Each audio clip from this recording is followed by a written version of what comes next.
Good morning, everybody. Let's see if I can get my brain to come together. You know, it's all about the brain with autism. You know that, right? It's all about the brain.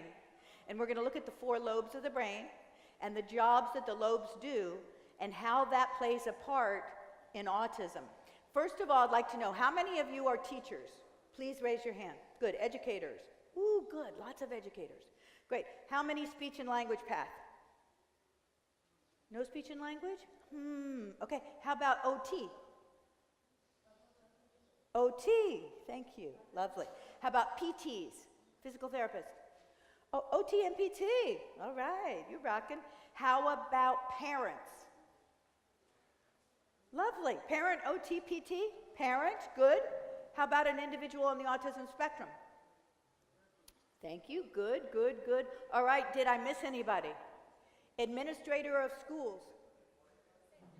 Perfect. Administrators of residential schools. Great. Very good. All right. Welcome, everybody. Let's get started because I don't have that much time. Typically, I like to go for about 90 minutes with a class, AMT class. What I developed is called Autism Movement Therapy, whole brain cognitive remapping approach through movement and music. Let me ask one more question. How many of you use dance or movement and music with your kids? Love, love, love, love, love, love. Okay, good. You should.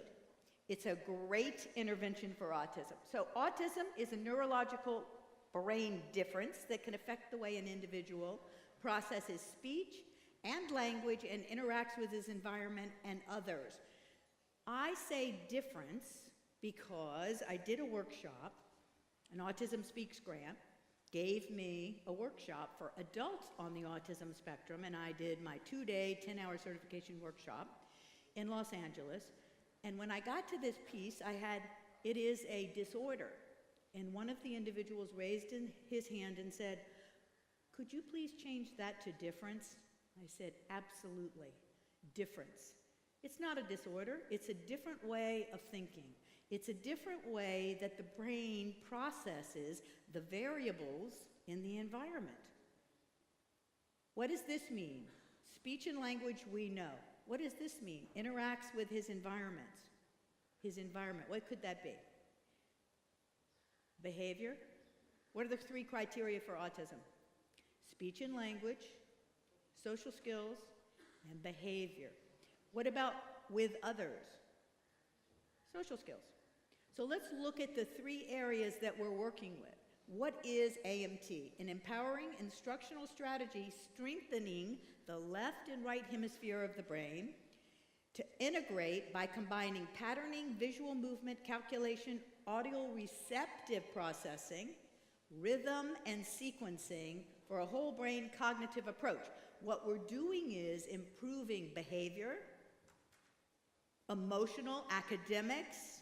We're working with academic, social, and speech and language skills through remapping of the brain. So what's the issue? Left, well, your left and right hemisphere of the brain not talking to each other, so not communicating. We already know there's a deficit in the bridge that bridges the left and right hemisphere of the brain. Does anyone know what that's called? The corpus callosum. The corpus callosum is the piece of skin, if you will, that connects the left and right hemisphere of the brain. That's the bridge. Einstein, when he died, his foundation said, you cannot look at the brain, dissect the brain, and for 25 years. So his brain lived in a jar at the bottom of Princeton University. To the day, 25 years later, they got that brain out as fast as they could to see, what was different about Einstein's brain? Guess what was different? His corpus callosum. Why can't I get it to, anyway, corpus callosum, it's not highlighting it. The bridge between the left and the right hemisphere was 4.5 inches wide. 4.5 inches wide. So if we look at the corpus callosum, we look at it as a highway connecting the left and right hemisphere of the brain so that the brain can think as a whole processes through the caudal cortex. What are our average Corpus callosums? Like an eighth of an inch. 4.5, 8. So if you think of his as like an 8-lane highway, all the information from the environment, the sound, the visual, all was processing at a great speed for him. So he was connecting the left and right hemisphere of his brain for higher level thinking skills. And that's the same thing, the very same concept we want to work with when we think of art interventions for our children, specifically movement and music. So the studies indicate that that bridge, the corpus callosum, can be strengthened in order to transfer the information between the left and the right hemisphere. That's the goal of my autism movement therapy. It's a method. It's a 45-minute dance class is really what it is. I have a degree in dance many, many years ago, so I combined that with my credential in moderate to severe education specialist credential from California, and my master's in moderate to severe and multiple disabilities, along with my ABA, and I came up with AMT. So there's a methods book here. There's also an autoaerobics DVD, so you can take the method and put it into your monitor and actually present the information, which is patterns and sequencing, starting and stopping, because the brain reacts to all that in your monitor for your TV. This is an event that I did. Stephen was actually there. Dr. Stephen Shore was there. Temple Grandin and friends, I want you to see. These are the dancers, the AMT dancers. We actually have a class every Saturday in Los Angeles, and then I have a group of dancers, a core group of dancers that go out and perform. So I'm showing you some of the areas where, here they are with Temple, Dr. Temple Grandin. I love this little picture. Here's two of my individuals, two of my kids. They're holding hands. They take the AMT class. How many of you work with individuals who wear headphones? Okay, good. That's a good thing. They wear headphones, why? Too much sensory information coming in, correct? And we're trying to decrease that for them, correct? But the one thing I like to say about that is we don't want that to be the ultimate goal for an individual to be wearing headphones when they're 25. So we also want to work with some kind of a behavioral program so the brain can begin to accommodate the sounds, the lights, and the environmental variables in the environment. Here we are performing at the Special Olympics 2015. This is Susan Scheller. She performs with us and sings and plays guitar. She wrote and sings the theme song for Generation A. It's a documentary on 5 individuals with autism who excel in the performing arts. It's fantastic. I also have copies of that if you're interested in viewing that. This is an Expressive Arts Spring Camp. Again, another Autism Speaks grant. I show you all these pictures because I think pictures tell 1,000 words. And what I want you to take away from this, our little time together of just really 30 minutes, is that by developing art intervention programs for our kids, everybody benefits.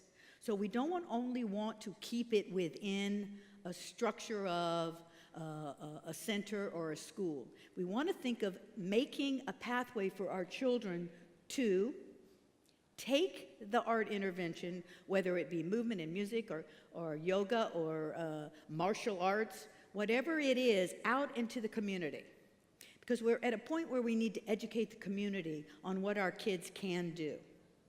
And a wonderful way to do that is through performing arts, as we know. This was an expressive arts camp. So the kids came in the morning. It was a grant from Autism Speaks.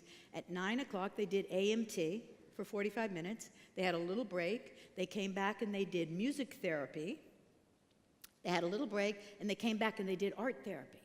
So they got all 3 art forms or disciplines from 9 to 12.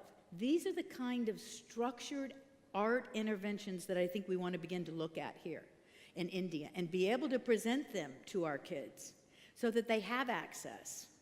Now, not as an only intervention. We need speech and language, we need OT, we need behavior therapy, we need academics, we need all of it to come in together along with art intervention programs. So here again is AMT, they're performing. They all wear red shirts and black pants and tennis shoes. Here's the adult group who took the AMT certification workshop, the 2-day, 10-hour workshop, where one of the individuals here said, could you please change that disorder to difference? And I said, absolutely, I get it. This was back in 2013. Here's the music therapy. How many of you work with music therapists? Fantastic, we love our music therapists, great. Drumming circles, other instruments, but call and answer, all that. Music therapy brings a really beautiful element to our art intervention programs. Here's the AMT, the dance. Here's what I love. Here's look at these, relationships going on. We love this. This is what we want to encourage for our older individuals. So, I think you all know who Temple Grandin is, correct? Temple Grandin? No? All right, yes, okay. So this is Temple. This is Temple Grandin. Temple's in my documentary, as well as Dr. Shore. And Temple, I went to Colorado State University, where she's a professor, and she showed me her renderings for how cattle go to slaughter, actually. You know, that's her thing. She's an animal scientist, an animal husbandry scientist. She showed me this, but she also told me, hey, did you know that rapid movement activates the amygdala in the brain, or the emotional center? No. Up and down, forward and sudden halt, so side to side, up and down, all the movements that you want to be able to offer in a movement and music class help to organize the brain. How many of you know kids who rock? Okay, what are they doing when they rock? Well, we call it regulating, correct? Typically, our individuals who rock are our limited communicators, aren't they? So overstimulation, that cortical cortex, that corpus callosum, that left and right hemisphere, too much information coming in, correct? Not able to really assimilate that information. So this is a way to regulate. So we want to allow our kids to rock. We want to honor the rocking, but we want to replace it with something more meaningful for them, something that's going to be socially acceptable for them, something that's going to work for them in the environment. So let's start quickly look at the lobes of the brain. We have the frontal lobe, parietal lobe, which is right behind, the temporal lobe right on the inside of the ears, and the occipital lobe. Let's look at the functions of the lobes. Frontal lobe, concerned with reasoning, planning, we call it the executive functioning lobe. It also has a piece of speech in the frontal lobe. Emotions and problem solving.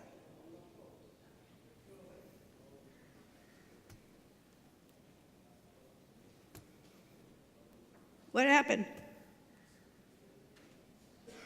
Hey guys, I lost my video.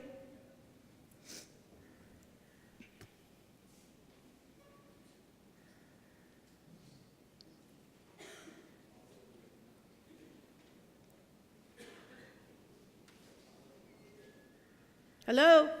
Are you working on it? Okay, good. Okay, so frontal lobe. Everyone's heard of executive functioning, correct? And that the frontal lobe is the area where what? Where most of the processing is taking place. It happens to be the area for individuals with autism that's one of the more challenging areas, if you will. So it's the area where we remember telephone numbers, addresses, all of our passwords. Everything that we use, we want to be able to retrieve immediately, is in our frontal lobe. Did you know that individuals with dementia and Alzheimer's, the frontal lobe, the cellular structure begins to deteriorate? Did you know that? Some of you, any of you that are neurologists know that? Yeah. So what does that leave an individual with? Their long-term memory in the back, which is why you see individuals with dementia and Alzheimer's who are speaking about the past most of the time. I remember when your grandfather and I were young and we were behind the theater and that. Enough information, please, enough information, Grandma. Because they're pulling from that long-term memory lobe in the back, memory information in the back. Are we able to get this up?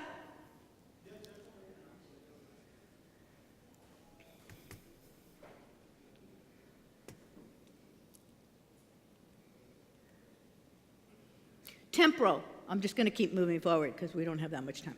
Temporal lobe, on the inside of the ears, temporal lobe. What do you think the job of the temporal lobe is? Processing sound. Sound. There we go.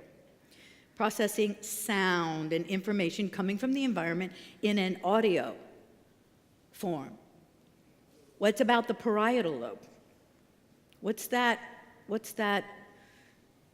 typically associated with? Touch. Touch. You know, there's a lot of our children that can't wear pants with a regular zipper and a button at the front, right? They have to wear sweatpants. Why? Because and the itching and this is bothering me. That's all processing that's coming about through the parietal lobe right here. How many of you saw a show called Touch? You know, many of our kids can't be touched. That's the parietal lobe. Kiefer Sutherland had a show called Touch, and I was the autism expert for that show, and the little boy was 11. He had limited communication, but couldn't be touched. So we're talking about this. How many of you do work with individuals who can't be touched? A lot of you. Okay. All right. So what do we want to do? I'm showing where all what we would call the deficits are, but we also want to be able to say in that very same breath, that's where the deficit is, but what do we do to improve it? How do we make it better for these kids? The occipital lobe, which is at the very, very back, it's behind the temporal and the parietal lobe, concerned with vision, which I always think is amazing. It's at the back of the brain. It's all about the brain. It's at the back of the brain and it's vision. So what do we want to do? We want to be able to stimulate these lobes through that corpus callosum and the chordal cortex so that what we get is higher level processing. You know, we hear a lot about our kids, has slow processing. Okay, well, what does that mean, slow processing? It means that all these lobes are not working together. And we already know that an individual with autism has to have a criteria of what? Speech and language issue, some kind of a behavioral issue, and a social skills deficit, correct? Those are the three core criteria.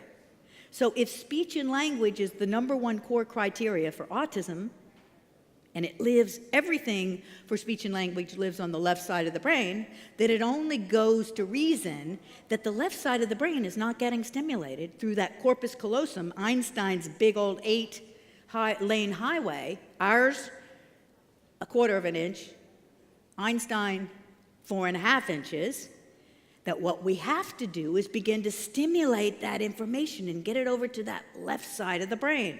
So how can we do that? First, let's look at that left side of the brain. So we've got the Broca's. That's the speech production, actually talking, speaking.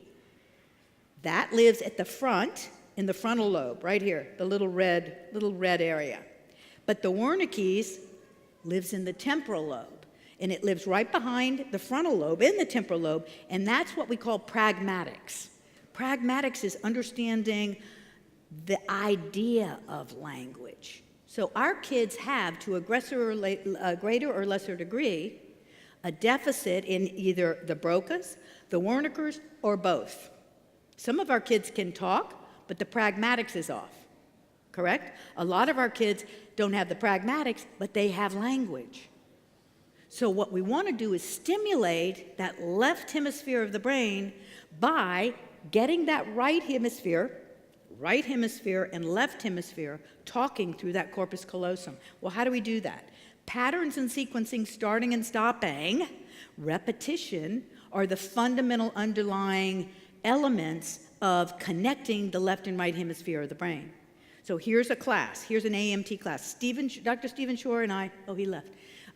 We will be doing at 10:30, from 10:30 to 11, 30 minutes of the AMT class, the Autism Movement Therapy class. Over in the main, I believe I'm correct me if I'm not, in the main area behind, there's a big area behind. And we're doing a 30 minutes of the AMT class. So come and join us there if you'd like. This is the class. This is a standing Saturday class for me in Los Angeles. If I'm in Los Angeles, I'm teaching from 11:30 to 12:15 every Saturday. What are we doing? We're doing patterns and sequencing. We're doing starting and stopping. I have 6 songs that I license. We use the very same 6 songs because I believe that they scaffold on each other for the brain, for the information and the processes. This is a study that came out in 2001 from the University of Miami. It's Kristen Hartshorn, 38 children with autism, given movement therapy, small groups, twice a week for 8 months, and what we found, for 8 weeks, and what we found was children spent less time wandering. We know what that means, right? What does that mean?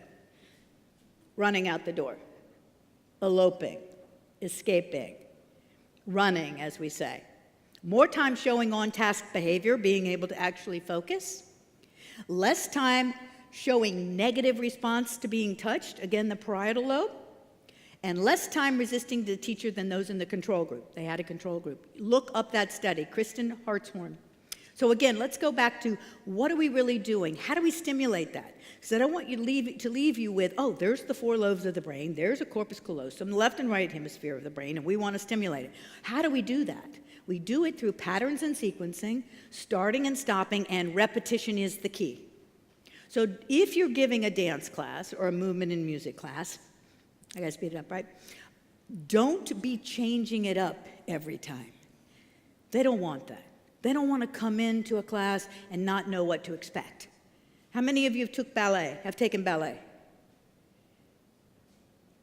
Good, great, all right. So in a ballet class, we do the very same thing in the beginning of the class. We come in and we know we're going to what? Have our left hand at the bar and we're going to begin with pliés. That's not something we have to go, wow, I wonder what they're going to do in ballet class today. You want to present a structured movement and music or dance class where the individual knows when I go in, I know what I'm going to do. There's not a fear factor. Take out the fear factor, everyone. These children live in a world of confusion. We want to make that confusion less. The more we repeat information, the more we make a safe environment for individuals to come into, the more we allow them to know, the same thing we did last week, we're pretty much going to do that very same thing. We might speed up the tempo, we might change it up a little bit, but we're going to be doing the same thing we did last week. That's going to be your key. So don't be given a dance class and be given a, one singular sensation, every little step she takes. No. And then next week, do something from Guys and Dolls. No, you don't want to do that. Not for our kids. That's great for everybody else out there, but not for our kids. Repeat, patterns and sequencing, starting and stopping, halting and repetition are your key. So here's a certification workshop. I do these 3 times a year in Los Angeles. I do them globally about 6 times. We have about 800 individuals who have been certified in AMT. It's a 10-hour certification workshop where I train the trainer. Everything that I do is about training individuals to be able to replicate that program, take it out and do it with our kids. That's what I want. I want to see these kids getting served out there. Here again is that Expressive Arts week camp from 9 to 12. Here's a music therapy class. See, this is my friend Karen Howard. She travels with about 15 Remo drums. These kids respond very well to patterns and sequencing. That's the same thing music therapy is built on. Here's the art piece of that, and here's the dance piece of it. So AMT, there's a method book here. Autorobics is the DVD. I brought about 9 of those, 9 or 10, if you want to purchase that. That's the Generation A, Portraits of Autism in the Arts. We were lucky enough to be, PBS picked us up and aired us in Autism Awareness Month in April. And then the Pre-Employment Skills to Jobs Training, which I'm going to talk about a little bit tomorrow in the work panel and show you some short videos of our Pre-Employment Skills to Jobs Training program along with our work program, Glorious Pies. And that is it. There's the information. If you need more, there are brochures here. I have cards here, and I have the product here as well. Thank you so much. Thank you very much for having me.